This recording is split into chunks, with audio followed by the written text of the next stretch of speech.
แกเอาโซล่าใส่กว่าดีเพราะผู้สองผู้ตัดดีกว่าดีเนาะเซบูเซเจอแกล่ะกว่าดีไซน์แกยินสกามาเปียวลูซี่เนาะมาเปียวด่าบ้ามาห้องแกยินสกาเปียวซื้อจะมาดูแกยิปูตำยูเป็นน้าเลยเด้ปากแกย้อนเล่นน้ำเลยเนาะแล้วฉันมาประมาณดูเปียวลูซี่เอาล้นน้าเลยเด้สกาเปียวด่าอดีกามาเบาก็อมิวกูตะเกียเช่นลูซี่เล่ายันเนี่ยตัดติดยาเด้เนาะเปียวเนี่ยအမျိုးကိုချစ်တယ်ပေါ့မှာပေါ့ကရင်လူမျိုးကိုချစ်တယ်ကရင်လူမျိုးတမျိုးသားလောက်တက်ကာကွယ်ပေးမယ်ဆိုရင်လက်ရှိကျမတို့ကရင်ပြည်နယ်ရဲ့လူထုအခြေအနေကိုကြည့်ပြီးတော့မှလူထုရဲ့နော်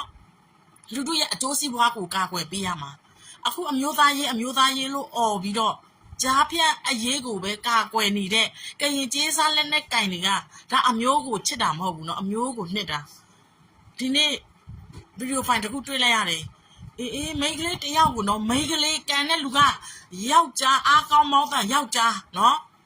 ဘယ်လိုစိတ်ဓာတ်နဲ့လူဖြစ်လာတာလဲမသိဘူးမိန်းကလေးကိုနောက်ကနေလက်ထက်ခတ်ပြီးတော့အိုးရိုက်တော့ကန်ထက်တာအဲ့ဒါကြားဖြန့်နော်ဒီလိုကြားဖြန့်ကိုထိုင်ပြီးတော့ကြည်နေတဲ့နော်တချို့သောလူတွေကို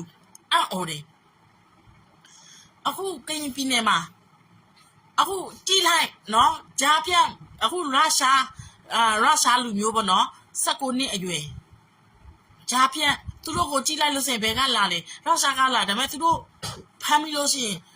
ဘယ်ကနေဖမ်းပြီးတယ်လဲဆိုရင်ဘယ်ကလာလဲဆိုရင်မြန်မာပြည်ကပဲဘာပဲပြောမြန်မာပြည်ကပဲအဲဒါမို့နော်ဒီဂျာဖြန့်ကို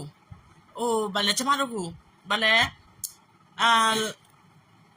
တော်လန်ရေးပြီးသွားပြီမင်းတို့ live ပေါ်မှာအားချောင်းမနေနဲ့တော်လန်ရေးပြီးသွားပြီနော်နောက်ဝိုင်းဆက်ပြပါအောင်နော်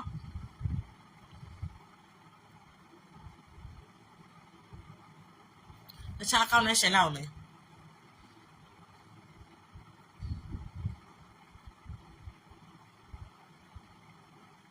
တော်လန်ရေးပြီးသွားပြီတဲ့မင်းတို့အားချောင်းနေနဲ့တဲ့လူငယ်တွေကိုမင်းတို့မမြောက်ပေးနဲ့လူငယ်တွေကမင်းတို့က line ပေါ်မှာမင်းတို့ကနိုင်ငံသားမှာနေပြီးတော့ line ပေါ်မှာမင်းတို့အားချောင်းနေပြီးတော့လူငယ်တွေကိုဗလဲလူငယ်တွေကိုဗလဲထိုးကျွေးတာပေါ့နော်လူငယ်တွေကိုမြောက်ပေးပြီးတော့လူငယ်တွေကအသက်ပေးသေးသေးရတယ်တဲ့သူတို့ကိုကြည့်လိုက်လို့ရှိရင်နော်သူတို့ပြောတဲ့ပုံစံကလူငယ်တွေကိုကရုဏာသက်မိတယ်လို့နော်အခုတော်လန်ရေးပြီးသွားပြီလို့ပြောတဲ့လူကိုကြည့်လိုက်လို့ရှိရင်လေအများဆုံးကဒီတောင်ပိုင်းမှာအထူးသဖြင့်ကရင်ပြည်နယ်ကနော်ကရင်ပြည်နယ်ကမအားလားဘောမတွေမအားလားကိုဖင်ခံနေတဲ့ကြုံခံနေတဲ့တရုတ်ကိုကြုံခံနေတဲ့နော်ကရင်ကြုံတွေတရုတ်ကြုံတွေကြီးပဲတော်လန်ရေးပြီးသွားပြီတဲ့ဒီလောက်အခုမနေ့ကနော်ကချင်ပြည်နယ်ကတိုက်တာအားရစရာကြီးကရင်ပြည်နယ်ကအခု KIA ကလည်းကြေညာတယ်နော်နမိတ်ပေးနေတယ်နော်အခု KIA ကကြေညာတယ်အားရစရာကြီးနော်ကိုပိုင်အောက်ချုပ်ခွင့်အခု SCEF ဖွဲ့ပြီးတော့ပြည်သူတွေနော်အခုကျမတို့ NUG ကကိုပိုင်အောက်ချုပ်ခွင့်ကိုပြည်နယ်ကိုပိုင်အောက်ချုပ်ခွင့်နဲ့နော်ကျမတို့အခုသွားမဲ့စနစ်ဒီစနစ်ကပြည်သူလူထုကိုအခြေခံတဲ့စနစ်ဒီမိုကရေစီစနစ်ကိုအခြေခံတာအဲ့ဒီစနစ်ကိုအခြေခံနော်သူတို့ပြောလိုက်လို့ရှိရင်ဗလဲကရင်ကကြမှာကရင်ဖန်တီးမယ်ကရင်ကကြမှာကိုကရင်ဖန်တီးမယ်ပြောပြီးတော့အခုဘာလို့မတိုက်တာလဲကရင်ကကြမှာကိုကရင်ဖန်တီးမယ်ဆိုရင်ကရင်နယ်မြေမှာရှိတဲ့မအလာအာနာရှင်ကိုအကုန်မောင်းထုတ်ရမယ်လေမအလာအာနာရှင်ကိုမမောင်းထုတ်ပဲနဲ့ဗစားနဲ့ပဲပြောနေလို့မင်းတို့ကရင်ကကြမှာကိုကရင်မဖန်တီးနိုင်ပဲနဲ့တရုတ်ဖန်တီးတယ်မအလာဖန်တီးတယ်ကရင်ကျေးစားလက်နဲ့တိုင်နေဖန်တီးနေပြီနော်အခုဒုသမဒဒေါ်နီနီကမင်းအောင်လိုင်ရဲ့နော်အုတ်ချုပ်ဖွဲ့စည်းအုတ်ချုပ်ရေးစနစ်ဖွဲ့စည်းပုံပေါ့နော်ဒေါ်နီနီကအခုဆိုရင်ဒီကော့ကလေးမြို့မှာကော့ကလေးမြို့စာတင်ကျောင်းမှာနော်ဘေခရာဖွဲ့ဒီနဲ့ဗလဲမသိလို့စရင်လွတ်လပ်ရေးရပြီပေါ့ကရင်ပြည်နယ်ကလွတ်လပ်ရေးရပြီအေးချမ်းသွားပြီဆိုတဲ့ပုံစံနဲ့လမ်းမတွေမှာသူတို့ဘေခရာအဖွဲ့ကျောင်းသားတွေကိုဘေခရာအဖွဲ့ပေါ့နော်ဖွဲ့ပြီးဗလဲမုတ်ခိုင်းပြီးတော့လမ်းမှာထွက်ခိုင်းပြီးတော့အေးချမ်းသွားပြီဆိုတဲ့ပုံစံနဲ့စဉ်းစားကြည့်ကရင်ပြည်နယ်မှာမင်းတို့အေးချမ်းသွားပြီဆိုရင်လက်ရှိနော်ကရင်ပြည်သူလူထုရဲ့ စစ်မှုထမ်းနေအခုများသောအဖြစ်နော်အခုစစ်မှုထမ်းအခုဆိုရင်ရေကြီးတဲ့ဖက်အမဆိုရေကြီးနေရေမြောက်နေပြီဘယ်မှာလဲမင်းတို့ကရင်ကကြမှာကရင်ဖန်တီးမယ်ဘယ်သူမှစောက်ကြည့်မဆိုင်ဘူးကရင်ပြည်နယ်နဲ့ပတ်သက်ပြီးတော့ဒီတိုင်းပဲထိုင်ကြည့်နေတယ်ကရင်ပြည်နယ်အေးချမ်းသွားပြီဆိုရင်အခု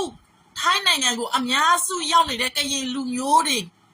ဘာလို့သူများနိုင်ငံမှာကြုံခံနေရတော့လဲအခုကရင်ပြည်နယ်မှာနော်ဖအံမြို့နယ်မှာဟိုတယ်တွေအများကြီးရှောက်ပြီးတော့စောက်ပြီးတော့ဂျားဖြန့်အတွက်မောင်ချစ်သူကဖန်တီးထားတာကျမပြောမယ်နော်အခုမင်းအောင်မဟုတ်မောင်ကရင်ပြည်နယ်ကဟိုဗလဲ TikTok ဆယ်လီတွေကိုအသုံးချပြီးတော့ကရင်ပြည်နယ်ကိုလာပါဖိတ်ခေါ်တဲ့အေဂျင့်နဲ့တာရတဲ့နော်ကရင်ပြည်နယ်ကိုမင်းတို့လာလဲလို့ရှိရင်ဂျားဖြန့်နဲ့မိရင်မမိလို့ရှိရင်နော်အခုကရင်ပြည်နယ်သားမဟုတ်တဲ့တခြားပြည်နယ်ကနော်ပြည်သူလူထုတွေကိုဖမ်းနေအသက်ငယ်အသက်နော်အသက်ရောက်စသူတို့သုံးစားခိုင်းစားလို့ရတဲ့လူစင်သူကစစ်မှုထမ်းပို့တယ်စစ်မှုထမ်းအတွက်ဖမ်းတယ်ပေါ်တာဆွဲတယ်ဒါလာမင်းတို့ပြောတဲ့အေဂျင့်နဲ့ပြီးငိမ့်ချမ်းနဲ့ပြီးကရင်ပြည်နယ်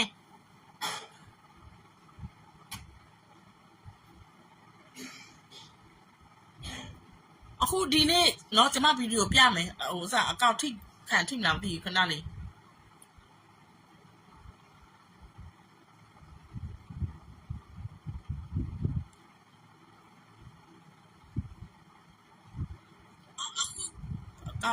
တကယ်ပဲဝင်ရတယ်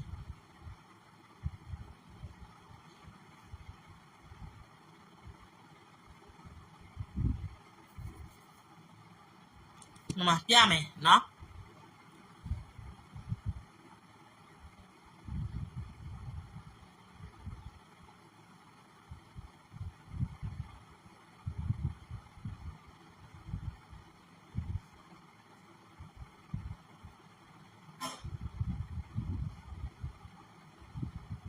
ဒီမှာကြည့်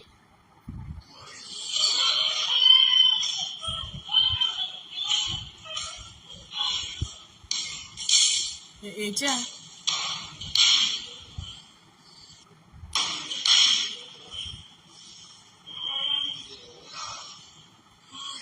အဲ့ဒီမှာမကြည့်ချင်တော့နော်မိန်းကလေးတယောက်ကိုဒီလိုမျိုးလက်ထိတ်ခပြီးတော့ထုနဲ့ကန်ကြောက်ပြီးတော့ရိုက်နေနေတာကျမမေးချင်တယ်ကရင်ပြည်နယ်ကကျေးစားလက်နဲ့ကန်တွေကျေးစားလက်နဲ့ကန်မိသားစုတွေနောက်ပြီးတော့လက်နဲ့ကန်ကိုထောက်ခံအားပေးနေတဲ့နော်ဘောမလော်ဘီတွေအခုဒီမိန်းကလေးနေရာမှာနော်ကျမနမူနာပြောမယ်ဒေါ့ချိုမောင်ချစ်သူကိုထောက်ခံအားပေးနေတဲ့ဒေါ့ချိုကရင်ကျေးစားလက်နဲ့ကန်တွေကိုထောက်ခံအားပေးနေတဲ့မူကြီးစေဝါဂျားပြတ်ကိုထောက်ခံအားပေးနေတဲ့ဒေါ့ချိုမှာကလေး2ယောက်ရှိတယ်ကျမတော့အမမတော့မဆိုင်တဲ့ကလေးကိုမပတ်သက်ချင်ပါဘူးဒါပေမဲ့ကိုချင်းစာတရားမရှိတဲ့ဒီလိုမိခင်မျိုးကိုနော်နမူနာပြချင်လို့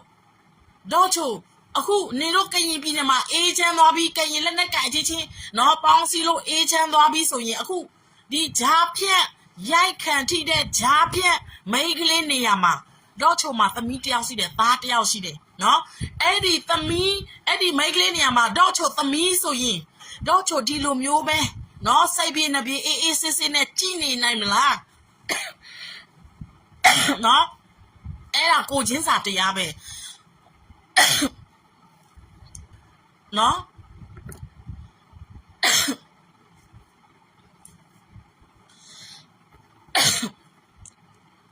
နေလို့အဲ့မကောင်းချောင်းလေးဆိုတဲ့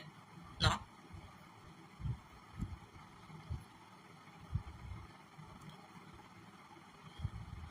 အဲ့ဒီဟာဘယ်ကလာလေ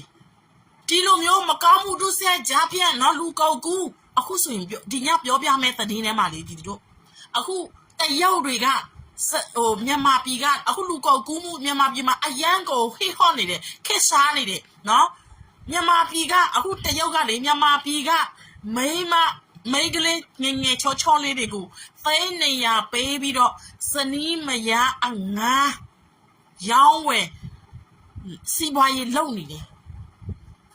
ပြောမှစင်သူတို့ကမိန်းကလေးငယ်ချောလေးတွေကိုသူကဟိုဗလဲအငါဘိုက်ကြီးတယ်နော်ခလေး မရတဲ့လူတွေခလေးဟိုရခဲ့တဲ့လူတွေပေါ့နော်အဲ့လိုစနီးမရငားပြီးတော့ဝယ်တယ်ဝယ်ပြီးတော့သူတို့အဲ့ဒီခလေးသူတို့မွေးတဲ့ခလေးယောက်ျားလေးဆိုရင်သူတို့တော့ဒီခလေးကိုသူတို့ဟိုကောင်းမသူတို့ပြစုပြောထားမှာပေါ့နော်ဒါပေမဲ့ဒီမိန်းကလေးကိုကြတော့သူကစနီးမရလို့သဘောမထားဘူးကြုံလို့ပဲသဘောထားနောက်ဆိုသုံးစားလို့မရလို့ဆိုရင်သူတို့မောင်းထုတ်တယ်အခုအဲ့ဒီဈေးခွက်တယောက်ကို300နဲ့နော်စနီးမရ你就对了。အခုစနီးမရငားပြီးတော့အဲ့လိုမျိုးနော်လူကုန်ကူးနေတာ